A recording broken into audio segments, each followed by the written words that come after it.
Hello दोस्तों, स्वागत है आपका हमारे इस यूट्यूब चैनल पे। आज मैं लेके आया हूँ आपके लिए सीजीएल 9 सितंबर की सेकंड शिफ्ट के कुछ क्वेश्चंस, जो कि मुझे लगता है कि मुझे जो भी क्वेश्चंस कराने चाहिए वो कुछ इस टाइप के ही कराने चाहिए, क्योंकि बाकी सब तो काफ़ी इजी रहते हैं। जो हार्ड क्वेश्चंस या एबव क्वेश्चन, मॉडरेट क्वेश्चंस जो होते हैं वो आपके 4 से 5 होते हैं। तो मेरे हिसाब से आपको वही क्वेश्चंस कराने चाहिए और आपका भी टाइम नहीं वेस्ट करना चाहिए। जैसा कि मैंने आपका 9 सितंबर की फर्स्ट शिफ्ट के क्वेश्चंस मैंने आपको करा दिए हैं पहले वाले वीडियो में। अगर आपने नहीं देखा है तो जाके उसको देख लें, और अगर आपने हमारे इस चैनल को सब्सक्राइब नहीं करा है तो प्लीज़ इसको सब्सक्राइब कर दें। तो आइए आज हम देखते हैं सीजीएल प्री के 9 सितंबर के शिफ्ट सेकंड के कुछ क्वेश्चंस। आइए देखते हैं। तो ये है, 7 years ago, Prachi was 4 times as old as her daughter was at that time. 4 years from now, Prachi will be 2.5 times as old as her daughter. Would then be find the sum of the present age of Prachi and her daughter.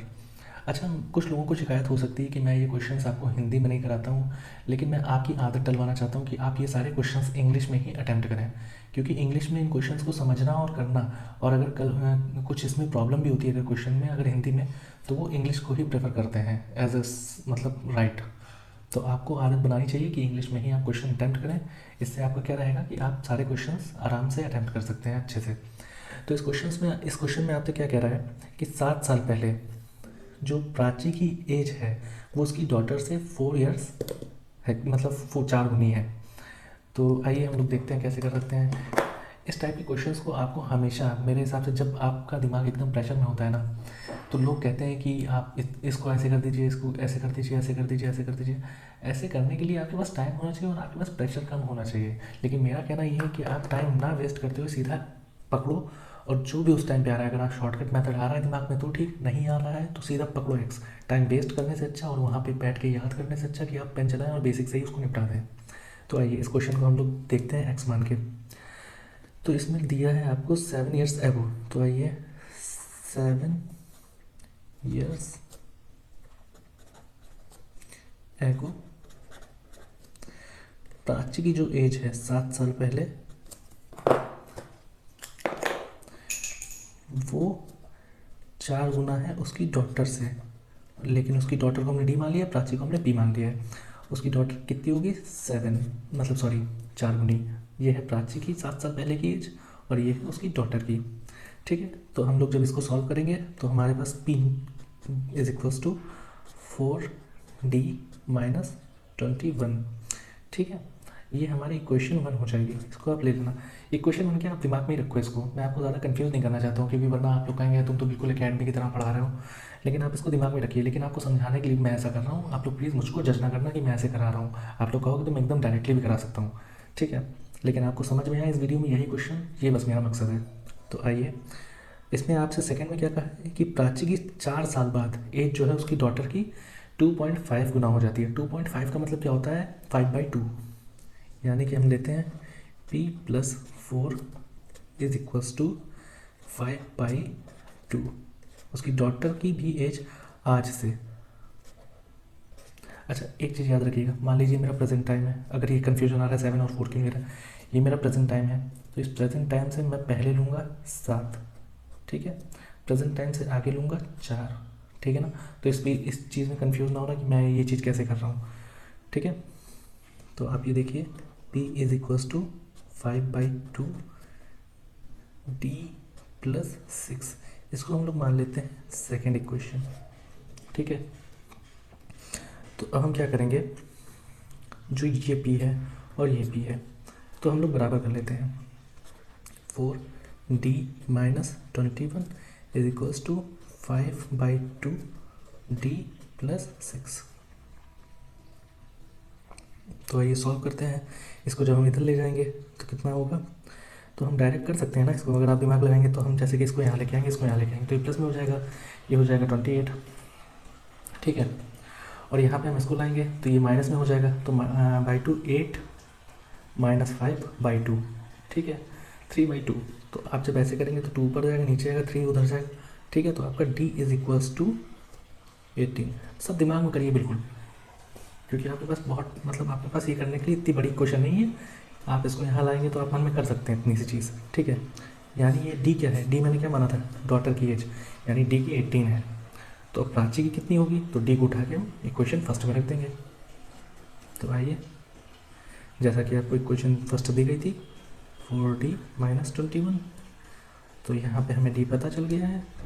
तो यहाँ पे 4 × 18 - 21, ठीक है, जो कि हो जाएगा 51, ठीक है। लेकिन ये हमारा आंसर नहीं भैया, क्वेश्चन पढ़िएगा, इसमें आपसे इन दोनों का सम पूछ रहा है, यानी कि P + D आपसे पूछ रहा है। तो इसका क्या है, P कितना है, आप प्राची की एज हमारी आई है 51, डॉटर की हमने पहले निकाल ली थी जो कि आई थी 18, तो ये हमारा कितना आया है, ये हमारा आया है 69, और यही हमारा आंसर है। तो आइए नेक्स्ट क्वेश्चन देखते हैं। ये आपको दिया है, if x varies inversely as 5 and x = 2 when y = 6, then the value of y when x = 3। जिसको ये आता है तो वो मुझे कमेंट में यही लिखेगा कि बहुत इजी क्वेश्चन है, लेकिन जिसको नहीं आता है वो ये नहीं कर पाया होगा एग्ज़ाम में भी। तो आइए देखते हैं हम लोग इसको कैसे करेंगे। बहुत ही सरल क्वेश्चन है ये, आपको मैं बताता हूँ। अगर x और y, ठीक है, और y आपके इन्वर्सली प्रोपोर्शनल है, यानी कि इन्वर्सली प्रोपोर्शनल है, ठीक है, तो x × y = k होगा, और ये k हमारा कांस्टेंट है, ये k हमारा कांस्टेंट है, ये हमेशा याद रखिएगा। जब ऐसा होगा तो ये एक प्रॉपर्टी है, इसको दिमाग में रखिएगा, ये प्रॉपर्टी जिसको भी पता होगी उसने ये क्वेश्चन कर दिया होगा। तो आइए देखते हैं, आपको क्या दिया गया, x = 2, ठीक है, y = 6, तो प्रॉपर्टी पे आप ही रखिए, यानी कि 2 × 6 = k, यानी k मेरा क्या आया होगा, k मेरा आया होगा 12। तो आपको ये पता चल गया है ना, जैसा कि मैंने यहाँ बोला था कि k कांस्टेंट होता है, तो k मेरा कांस्टेंट ही रहेगा। अब आपसे आगे क्या पूछा था, आपसे कहा था x = मेरा 3 है, ठीक है, तो y = क्या, ठीक है, तो आपसे यही पूछ रहा है y = क्या है, और k आपका कांस्टेंट रहेगा, यानी कि 3 × y = 12। ये मेरा x की जगह y मुझे निकालना है, और ये मेरा कांस्टेंट था, यानी कि y = 4, और ये मेरा आंसर है। आप देख सकते हैं ना कितना इजी क्वेश्चन है, इसलिए मैं आपसे कहता हूँ ये छोटे छोटे से जो कॉन्सेप्ट्स होते हैं इनको हमेशा दिमाग में रखिए, ताकि आप इस टाइप के क्वेश्चंस कर सकें। और ऐसा नहीं है कि क्वेश्चंस एग्जाम्स में आते नहीं हैं, ये अभी 2024 के CGL 9 सितंबर की सेकेंड शिफ्ट का क्वेश्चन है। आप चाहें तो आपको मैं ये प्रोवाइड भी कर सकता हूँ PDFs। तो आइए एक और क्वेश्चन देखते हैं, काफ़ी ईजी क्वेश्चन है, तो ये इतने में ही आ जाएगा। तो आइए देखते हैं। Varun and Sandeep started for a car race from the same point in the same direction and at the same time on a circular track of length 1635 meter with the speed 90 km/h and 108 km/h respectively. After how much time will they meet again for the first time? अच्छा, तो आपको ये question अगर नहीं समझ में आया तो मैं आपको इसको समझा देता हूँ। इस क्वेश्चन में कह रहा है कि एक सर्कुलर ट्रैक है जिसमें कि वरुण और संदीप एक ही जगह से एक ही टाइम पे और एक ही डायरेक्शन पे रेस लगा रहे हैं, ठीक है, जिनकी स्पीड आपको 90 किलोमीटर और 108 किलोमीटर दी गई है। तो आपको क्या करना होगा, इसको सीधा सीधा पहले तो आपको मीटर में कन्वर्ट करना पड़ेगा, ठीक है ना। लेकिन जो आपको चीज़ पता होनी चाहिए, जब आपकी रेस ऐसे लगती है तो आपकी जो स्पीड होती है वो S1 - S2 होती है, ठीक है। और अगर आपकी मान लो 2 ट्रेन ऑपोजिट डायरेक्शन में आ रही हैं, 2 चीज़ें, ठीक है, इस कंडीशन में क्या होगा, आपका S1 + S2 होगा, ठीक है। तो ये बस कॉन्सेप्ट है, बाकी और कुछ नहीं आपसे पूछ रहा है। अब आपसे क्या कह रहा है, ये सर्कुलर ट्रैक है, ठीक है, इसमें ये ऐसे रेस कर रहे हैं 2 लोग, ठीक है, जिनकी स्पीड आपको दे रखी है 90 और 108, ये आपकी km/h है। तो आपसे कह रहे हैं अलग अलग एक ही टाइम पे चल रहा है ये, जब ये यहाँ चलेंगे तो पहली बार कब मिलेंगे ये आपस में, ठीक है। तो आइए देखते हैं, 108 बड़ी चीज़ लेंगे, उसके माइनस करेंगे, 90 = है 18। अब हमें कन्वर्ट करना है तो क्या होगा, 5/18 हो जाएगा, ठीक है, 18 से 18 कैंसिल हो गया, ठीक है, बचा गया 5 मीटर पर सेकेंड। ठीक, तो अब क्या है, मेरे को दे रखा है डिस्टेंस। डिस्टेंस कितना है, डिस्टेंस दिया है हमको 16, 3, 5 और ये 5 से आप जब इसको काट देंगे तो आंसर आपका आ जाएगा 3:27। ये आपका आंसर हो जाएगा, यानी इतने सेकंड में आपकी रेस जो होगा वो आपको मिलेंगे एक साथ। तो आइए देखते हैं एक नेक्स्ट क्वेश्चन। ये क्वेश्चन अभी तक का इस पूरी शिफ्ट में, यानी कि इस पूरे मैथ के मतलब ये सेकंड शिफ्ट जो आई है, सबसे अच्छा क्वेश्चन यही वाला है, क्योंकि इस क्वेश्चन को करने में कुछ बच्चे काफ़ी गलती कर रहे होंगे। तो आइए दिखाते हैं आपको।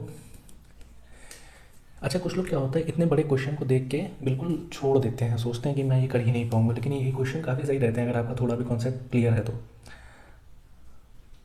Pipe M and pipe M, N and S can fill a tank in 25, 50 and 100 minutes respectively. Initially, pipe N and S are kept open for 10 minutes and then pipe N is shut while pipe M is opened, pipe S is closed 15 minutes before the tank overflow. How much time will it take to fill the tank if the three pipes work in these pattern? अच्छा, आपसे क्या कह रहा है, 3 pipe हैं जो कि 25, 50 और 100 मिनट में किसी टैंक को भर सकते हैं। ठीक है, इसमें कह रहा है स्टार्टिंग में हम लोग एन और एस को एक साथ खोलते हैं 10 मिनट के लिए, उसके बाद एन को हम लोग बंद कर देते हैं while pipe M is opened, और एम को ओपन रखते हैं, लेकिन एस को हम लोग जब पूरा टैंक भरने वाला होता है उससे 15 मिनट पहले बंद कर देते हैं। तो आइए इसको करते हैं तब आपको समझ में आएगा। देखिए, पहले हम लोग एफिशिएंसी निकाल देते हैं। सबसे पहले एफिशिएंसी निकालिए, M, N and S. M कितना 25 मिनट में करता है, ये 50 में और ये 100 में। इनका एलसीएम निकालेंगे तो आएगा 100, और जब इनको फिर इससे इनकी एफिशिएंसी निकालती, यानी 4 बार में कटता है, ये 2 बार में और ये 1 बार में। इनकी एफिशिएंसी है, ये उसका रेशियो है एफिशिएंसी का। तो आइए देखते हैं स्टार्टिंग में क्या होता है, एन प्लस एस निकालते हैं। एन की कितनी है 2, एस की कितनी है 1, ये एफिशिएंसी की बात कर रहा हूँ मैं। इनको कितनी देर के लिए खोला जाता है, 10 मिनट के लिए। ठीक है, तो ओवरऑल कितना होता है 30, यानी ये इतना काम जब 10 मिनट में करते हैं तो ये 30 कर लेते हैं। ठीक है, और आइए फिर हम लोग क्या करते हैं, इसमें हमसे क्या कहता है कि 15 मिनट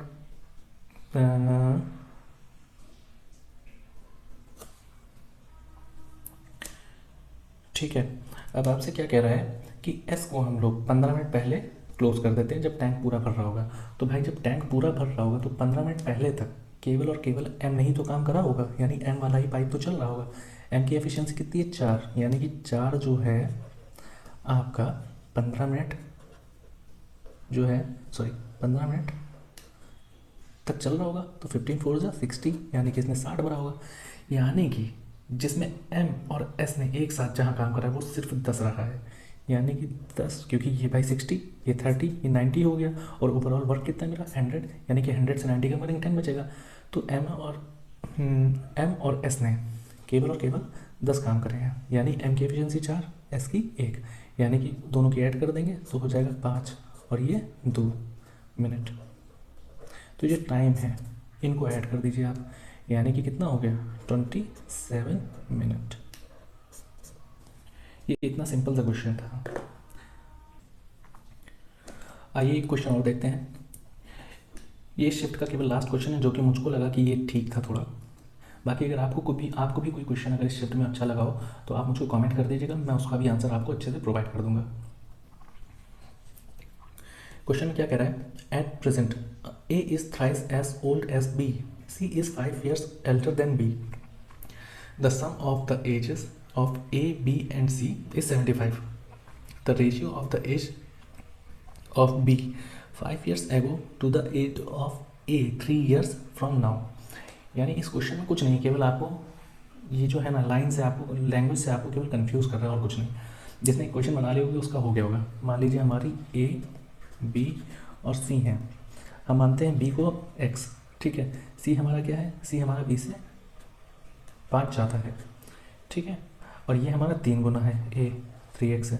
तो भाई हो तो गया, ये मेरा सिंपल है, इसको आप ऐड कर दो। इन तीनों को जब आप ऐड करोगे तो आपका क्या हो जाएगा, ये तो हमारा 5x हो जाएगा। अच्छा, इनकी ओवरऑल क्या दे रखा है, योग 75, तो ये हमारा कितना हो जाएगा 5x, और ये 5 उधर जाएगा तो ये माइनस हो जाएगा, ये हो जाएगा 70। x बराबर कितना हो जाएगा मेरा 14। ठीक है, तो आपसे 14 नहीं पूछ रहा है, आपसे इसमें आगे जो कन्फ्यूज़ करने के लिए बोल रखा था वो है, ये कह रहा है x क्या है, यानी b हमारा 5 छोटा है। ठीक है, इसका रेशियो आपसे कह रहा है 3 गुना जो है, यानी कि 3x जो है, 3x इससे 3 साल बाद, यानी कि +3, इसका रेशियो पूछ रहा है। x की वैल्यू कितनी है, ये 14, 14 से 5 गया 9 बचा।